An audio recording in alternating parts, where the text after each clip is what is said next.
Okay, first thing we're gonna do, we're gonna vacuum this up, and we're gonna wipe it down, make sure it's dust free.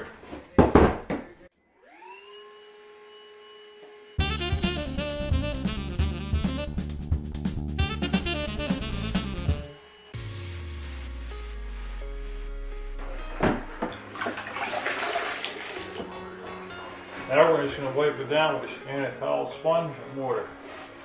This sponge is just damp. I'm just wiping it down, getting any remaining debris, this joint compound off of here. That's it, giving it a drink.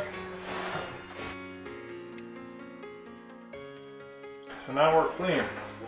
Now we're going to use a 1/4 inch trowel to set this. We're going to use in this case, we're going to use a blanky permat. And we're going to set it using a modified inset onto this plywood.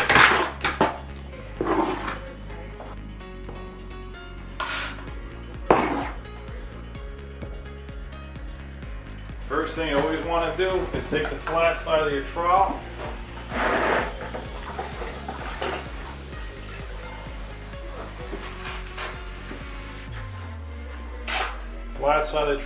and press it in. It's called keying into your substrate.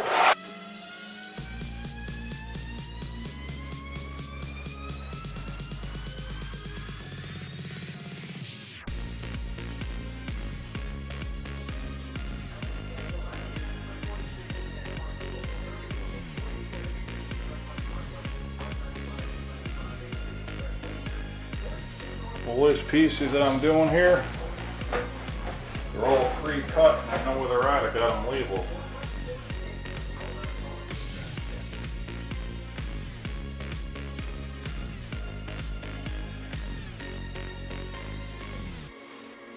Okay, now we got the membrane down, we'll make sure we have it where we want, because once we start pressing in with our float here, it's going to be hard to move around. So get it right about where you want it.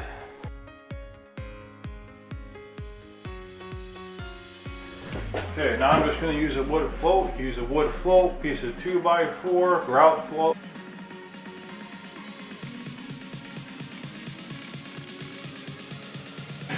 Check for coverage. That was a good idea. So I'm actually going to peel up this corner here and see what we got.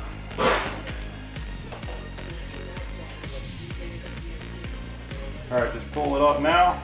That's 100% coverage right there. That's good.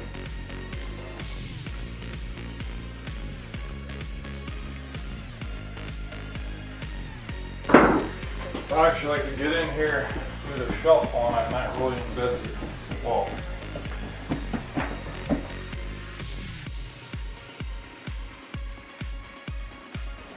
Okay, now we're going to cut out the hole for the drain here.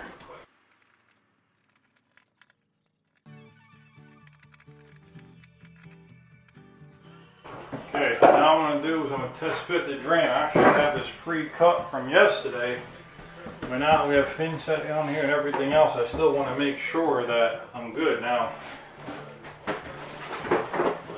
Fluter gives you these foam blocks. They give you 4 of these here. Put these on the sides of the flange, and that's where you want your mud to be. You want this to be on the floor, sitting just like that. Now, you could do that. That would be the minimum amount of mud you want to do. I like to do that at least, if not about 1 inch or so. That really gives it even more strength. So what I'm going to do is I'm going to test fit it. Before I had about 1 inch. Let's see what we have now. Might have to trim the pipe. I really don't want too much more of the inch and 1/4, because then my pitch is going to have to be higher around the curve here. I'm figuring about 2 inches around the perimeter. Let's see what we got right now. One thing you want to do too is make sure you get this flange level as you can. It doesn't got to be exactly perfect, but the more level you can make it, the better here.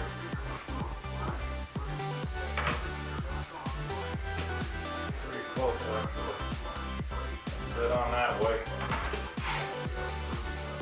A little bit off that maybe. Put it on. Pretty close right there. So within 16. Right now I got about 1 1/8 inch right there. With 1 1/8 inch 1/8, 1.25 inch. So what we're going to do, we're going to trim this pipe a little bit. Okay, the method I'm using now is I'm using Hydraband board. This is a really good foam board, doesn't compress, it's real dense. I'm going to use that as my ledger board for my screeding for my drain. Now I'm just over just about 2.5 feet here.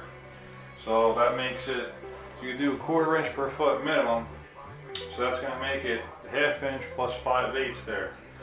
So we're going to do a little bit more than 5/8 just to make where you can always do more than 1/4 inch per foot. We really don't want to do less. We're going to have some hexagon tile in here, so 1/4 inch 5/16 should do just fine.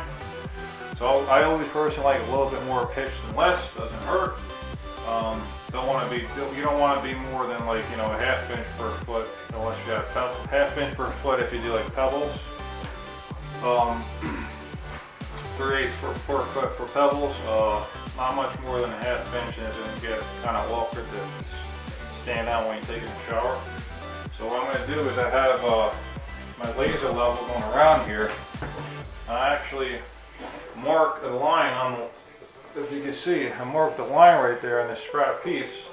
And as I put this ledger board in, I just hold that to it with this, my ledger piece to screed from, hold that to my laser line. Now I know I'm going to be dead level.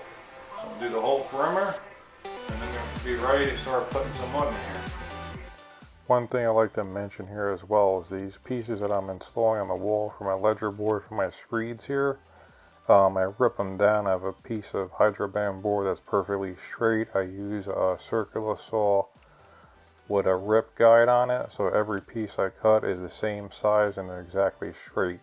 It's real important that these pieces that you're putting on the wall are straight, and then when you install them that they're straight too, because the thinner these pieces are, the more they're going to flex around. So you don't want to just do one corner, put a level, and do the other corner, because actually I've had a few cases where the metal will bow down. So it's important to make sure you're straight and then you're installing them straight and level as well.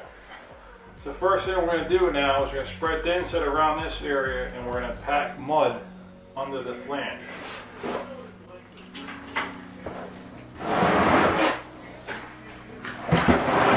Using a 1/4 notch drill.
Okay, now that we got it all down, I'll go around, fill any areas that are inconsistent, little divots here and there. I should see them right here. Knock them down, fill them.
Okay, so that's it. I like to give it a light mist at the end. That just ensures that anything that's loose, slightly loose on the surface will actually bond back to the mortar bed here. Otherwise, the next step actually happens. If there's anything that's a little bit loose, it's not finished off perfectly, it's actually going to break off a little bit here and there. So that just helps with that. Everything is finished off, good to go. So we're going to let this dry and then we'll continue our waterproofing tomorrow.